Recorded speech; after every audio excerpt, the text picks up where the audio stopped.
Hi everyone. Warm welcome to my channel Yummy Yummy to present the most delicious and easy recipes.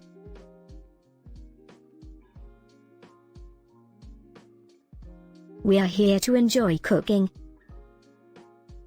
I kindly request you to subscribe to my channel, add some comments and smash the like button.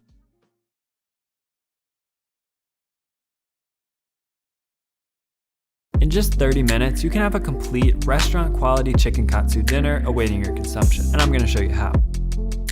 Now, I don't usually time myself when I'm making dinner, but just to prove how quickly this can actually come together, I'm gonna set a timer for 30 minutes and leave it right here for all to see. And yes, I have gotten out all of my equipment and ingredients already. So if you think that's cheating, then fine, it's a 32-minute dinner. Big whoop. If you've seen my last few videos on kitchen organization, you know that it really doesn't take me long to get everything out. Plus, I'm also filming, which will slow things down a bit, so I think everything will even out. Anyways, we're gonna start by making the rice because that's what takes the longest, and once we get it started, it requires almost no maintenance. So I'm using jasmine rice here, and I'm sure you all know how to make rice, but here's my preferred method. I'll combine 1 part rice, which I've already rinsed thoroughly to remove excess starch, with 2 1/4 parts water, and just a pinch of salt to taste, all in an appropriately sized heavy saucepan. Then I'll bring that up to a boil over medium-high heat, after which point I'll stir and reduce the heat to low, then cover the saucepan and let it simmer for 15 minutes. Then at that point, I'll remove it from the heat, still covered, and let it steam off of the heat for another 10 minutes. So as I'm waiting for my rice to come up to a boil, I'm getting started on my chicken. And by the way, if you're not familiar with chicken katsu, first of all, you're missing out, so you should definitely try it. But it's a Japanese dish, and it's essentially a chicken cutlet breaded in a panko breading and then fried. And it can be served in a ton of different ways, but today we're serving it over top of a simple rice bowl, along with a light and tangy slaw and a homemade tonkatsu sauce. So we'll start with some boneless, skinless chicken breasts, and here I've just got one, which weighs about 1 pound. And anytime I'm making chicken cutlets, I like to cut off the thinner, pointy-ish end first, and then I'll cut the remaining thicker piece in half horizontally like so. This way I end up with 3 relatively equal sized pieces, both in terms of the surface area and the thickness. But to make these into true cutlets, we need to pound them out to a precise thickness of 1/2 inch, or exactly 1.27 centimeters. And to do that, I'm using my trusty meat pounding device. And oh, would you look at that, the rice is boiling. So let's just stir that and cover it, and then move it over to a low heat burner. Now back to the chicken. So now we're gonna season each side generously with salt and pepper, and of course be sure to wash your hands after any time you touch the chicken. Then from there, we can move on to the breading. And this one is a 3-parter. So first you'll need your all-purpose flour plus a pinch of salt, then 2 eggs beaten with 2 tablespoons of water plus a pinch of salt, then your panko breadcrumbs, plus, you guessed it, a pinch of salt. Even though we already salted the chicken, I like to add a bit of salt in every stage of the process so that the dish will be seasoned throughout. But now you'll also want to get your pan heating, if you haven't already, over about a medium heat, and fill it with at least 1/2 inch of oil, or again, 1.27 centimeters. And we'll want the oil to reach about 350 degrees Fahrenheit or 180 degrees Celsius by the time we add the chicken to it. So from here, we'll just follow a pretty typical breading process. So we'll coat the chicken in our flour, shaking off any excess, then our egg mixture, being sure to let it drip out completely, then coat it in our panko breadcrumbs. And finally, once the oil is ready, we'll just carefully place the chicken in. And if your oil is hot enough, it should sizzle right away. So it's always a good idea to test it out first with a smaller piece, just in case you need to adjust the stove temp. But from there, it should only take about 2 to 3 minutes on each side. And by the end, the breading should be a nice light golden brown color. And you may also want to use an instant read thermometer to make sure the chicken is cooked through. I aim for a temperature between 155 and 160 degrees Fahrenheit. And if you're wondering why not 165, I recommend you check out my brining video where I explain that in more detail. But while we're waiting for the chicken to fry, we'll have just enough time to prepare our slaw. And this is super simple, so we'll just chop up about 1/4 head of cabbage, then about 1/4 to 1/2 of a red onion, depending on how big it is, then combine those in a large bowl. And really, you can use any type of onion, so if you don't have red onion, there's no need to rush out and go get one. Now at this point, it's probably time to flip your chicken, and by now it should be a nice light golden brown. Oh no. As you can see, I had a bit of an issue here with my temperature control. This was actually my first time using this portable gas burner, so it probably wasn't the best idea to do it on camera. But either way, you get the idea. In this case, I think I actually could have prevented this by using more oil from the beginning, basically like something more akin to deep frying. And that would definitely help to achieve more even heating, so that's what I recommend that you do. Either way though, I made the chicken again the next day using my normal stove, and through the power of movie magic, I can show you what it's actually supposed to look like. Now while the chicken finishes cooking, let's make our slaw dressing. So in a small bowl, whisk together about 1/4 cup of mayonnaise, 1 tablespoon of rice wine vinegar, 1 tablespoon of soy sauce, 2 teaspoons of fresh lemon juice, 1 teaspoon of toasted roasted sesame oil, and just a bit of garlic powder to taste. And of course, you can use fresh minced garlic, but I'm using garlic powder here just for the sake of saving time. Then from there, you can add extra salt as necessary, but keep in mind that you won't need much, if any, because there's already soy sauce in there. But then just toss the slaw and dressing together and set that aside for the time being as we finish up the rest of the meal. Now the chicken should be just about done frying, so once it is, place it onto a wire rack to rest for just a few minutes, during which time we can make the ever important tonkatsu sauce. And this is actually the easiest part. It's only 4 ingredients, and I got this particular recipe from justonecookbook.com, which is a great resource for Japanese recipes, by the way. But all it is 2 tablespoons of ketchup combined with 5 teaspoons of Worcestershire sauce, 1 tablespoon of oyster sauce, and 2 teaspoons of sugar. Then I also like to thin out my sauce with just a bit of water so that I can drizzle it over the chicken. But you could also leave it as is and just dip the chicken into it if you prefer. And of course, you can scale this recipe, so feel free to make even more if you like. But at this point, everything is done, and I actually had a few minutes to spare, so I got a bit of cleaning in while I waited for the rice to finish up. So to your plate, add a heaping scoop of rice along with about an equal amount of slaw, or less if you prefer, but personally I like a pretty hefty portion of slaw. Then top it with your sliced chicken, and finally drizzle with the tonkatsu sauce. And there you go. This is, in my opinion, one of the most delicious dinners you can make, and you can get it done in less than 30 minutes. Now to see another method for achieving absolutely delicious tender chicken, be sure to check out this video right here, where I discuss the power of brining, along with some common misconceptions around internal cooking temperatures. Either way, thanks a lot for watching, and I'll see you in the next one.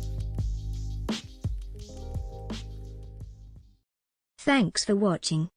I really appreciate it. Do not forget to subscribe, and we need comments. And help me to share my channel by smashing the like button, that really does help.